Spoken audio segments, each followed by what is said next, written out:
Hello friends, welcome to my channel. Friends, ఈ వీడియోలో టీఎస్ఆర్జీసీకి సంబంధించి మనకి కౌన్సిలింగ్ ఎప్పుడు ఉంటుంది, అలాగే రిజల్ట్స్ ఎప్పుడు వస్తాయి, నెక్స్ట్ మనకి కౌన్సిలింగ్ పిలిచిన అందరికీ సీట్ వస్తుందా అనే దాని గురించి ఈ వీడియోలో తెలుసుకుందాం. వీడియోని అయితే ఎక్కడ స్కిప్ చేయకుండా వినండి.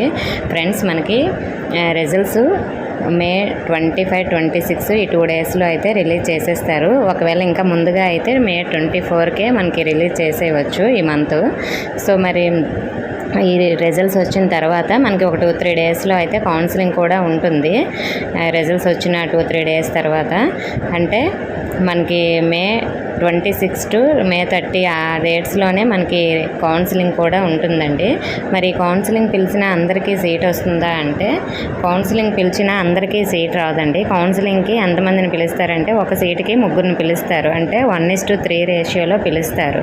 కాబట్టి కౌన్సిలింగ్ పిలిచిన అందరికీ సీట్ రాదు. ఫస్ట్ సీట్స్ ఉన్న ప్రకారం ఫస్ట్ ర్యాంకర్స్కి సీట్ వస్తుంది.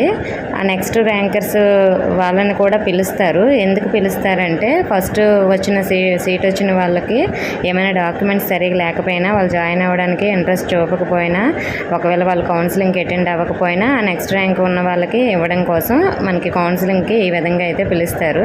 సో 1:3 రేషియో కాబట్టి మన కౌన్సిలింగ్ పిలిచిన సీట్ అనేది కన్ఫామ్గా వచ్చినట్లు మీరు ఫిక్స్ అవ్వద్దు. అలా కౌన్సిలింగ్కి ఏం డాక్యుమెంట్స్ కావాలో నెక్స్ట్ వీడియోలో చెప్తాను. ఇన్ఫర్మేషన్ వస్తే వీడియోని లైక్ చేసి మీ ఫ్రెండ్స్కి కూడా షేర్ చేయండి. మన ఛానల్ కొత్తగా చూస్తున్నవారు సబ్స్క్రైబ్ చేసుకోండి. Thank you.